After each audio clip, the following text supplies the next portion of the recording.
అంతర్జాతీయ యోగా దినోత్సవం సందర్భంగా కుబీర్ హై స్కూల్ ఆవరణంలో head master, staff and students అందరితో యోగా చేయించడం జరిగింది. నేటి కాలంలో యోగా చాలా ముఖ్యమైనది. అనేక రుగ్మతలు మనల్ని బాధ పెడుతున్నాయి. అవన్నిటితో మనము కాపాడాలి, పోరాడాలి అంటే యోగా, ఆయుర్వేదమే సరైన మార్గము. అందరూ ప్రతి ఒక్కరూ యోగాని జీవితంలో భాగం చేసుకుంటేనే మనం ఆరోగ్యంగా ఉండగలుగుతాం. ప్రతిరోజు 1 గంట యోగా ఖచ్చితంగా చేయాలి. లేదా మన శరీరానికి ఏదైనా ఒక ఎక్సర్సైజ్ కానీ, వాకింగ్ కానీ ఏవైనా మన శరీరానికి ఖచ్చితంగా చేసినట్టయితే ఆరోగ్యంగా ఉంటాం. ఈ 11వ అందరికీ నమస్కారం. పల్సీ గ్రామంలో ఈరోజు మనము అంతర్జాతీయ యోగా దినోత్సవం జరుపుకోవడం జరిగింది. అయితే ఈ అంతర్జాతీయ యోగా దినోత్సవంలో భాగంగా అంటే ఈ దశాబ్ది ఉత్సవం మనకు 10 years కంప్లీట్ అయ్యి 11th yearలో మనం యోగా డే జరుపుకుంటున్నాం. అయితే దశాబ్ది ఉత్సవాల్లో భాగంగా మనము వివిధ రకాల కార్యక్రమాలు చేపడుతున్నాం.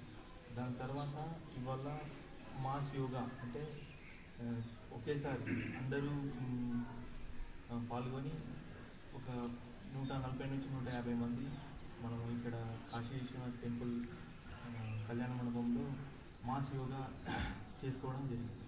అయితే ఈ యోగా డే ఎందుకు ఇవ్వాలని జరుపుకుంటున్నాం అన్నదానికి ఒక రీజన్ ఉంది. 21st January జూన్ ఎందుకు జరుపుకుంటున్నాం?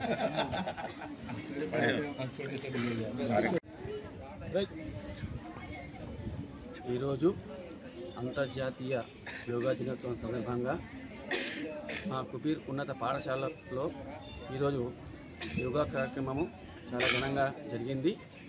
దీనికి నేను విజయ్ కుమార్ ఉన్నత పాఠశాల ఇన్ఛార్జ్ ప్రధానోపాధ్యాయులుగా పనిచేస్తున్నాను. ఈరోజు మాకు స్ఫూర్తిని ఇవ్వడానికి ఈ యోగా కార్యక్రమానికి మా యొక్క పాఠశాలకు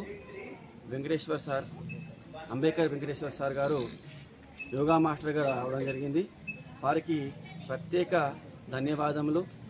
మా పిల్లలకు, మా ఉపాధ్యాయులకు స్ఫూర్తినివ్వడానికి ఈరోజు వచ్చి యోగాసనాలు నేర్పించి మా యొక్క పాఠశాలకి, ఆ తర్వాత గ్రామానికి మంచి